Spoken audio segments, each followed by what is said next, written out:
আজকে রান্না করে চলে এসলাম, একটু কচুরলতি রান্না করব। সর্ষের তেল দিয়েই করছি, কালো জিরে ফোড়ন দিলাম আর এটা পেঁয়াজ ভাজা ভাজা করে নেব।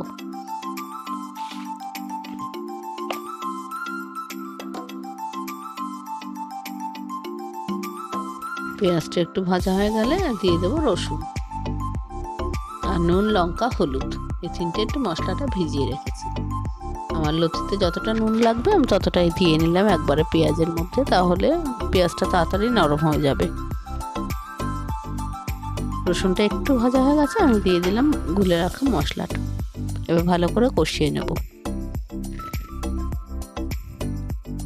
আর লতিটা আমি আগের থেকে সেদ্ধ করে নিইনি, যেহেতু মোটা মোটা তাই একবারে ভেজেই রান্না করব, নাহলে একদম গলে যাবে। কষিয়ে কষিয়ে রান্না করে নেব।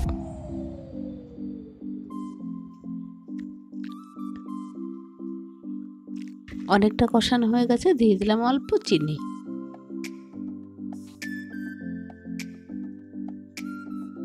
সেদ্ধ হওয়ার জন্য অল্প একটু জল দেব।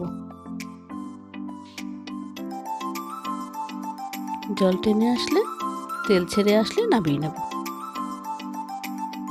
হয়ে গেছে আমার কচুরলতি। এবার একটু চিকেন রান্না করব, একটু অন্যরকম ভাবে। পোস্ত, কাজু, কাঁচা লঙ্কা নুন দিয়ে বেটে নেব।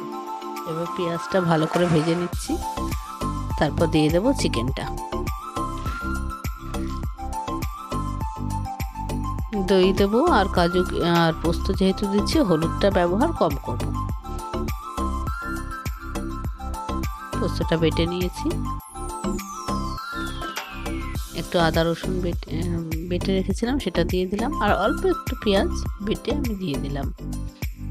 আর বাকিটা তো ফোড়নেই দিয়েছি। আর দিয়ে দিলাম একটু লঙ্কা গুঁড়ো, কাশ্মীরি লঙ্কার গুঁড়ো।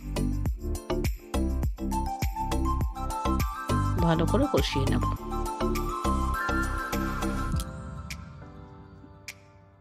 এবার পোস্তর বাটাটা দিয়ে দিলাম।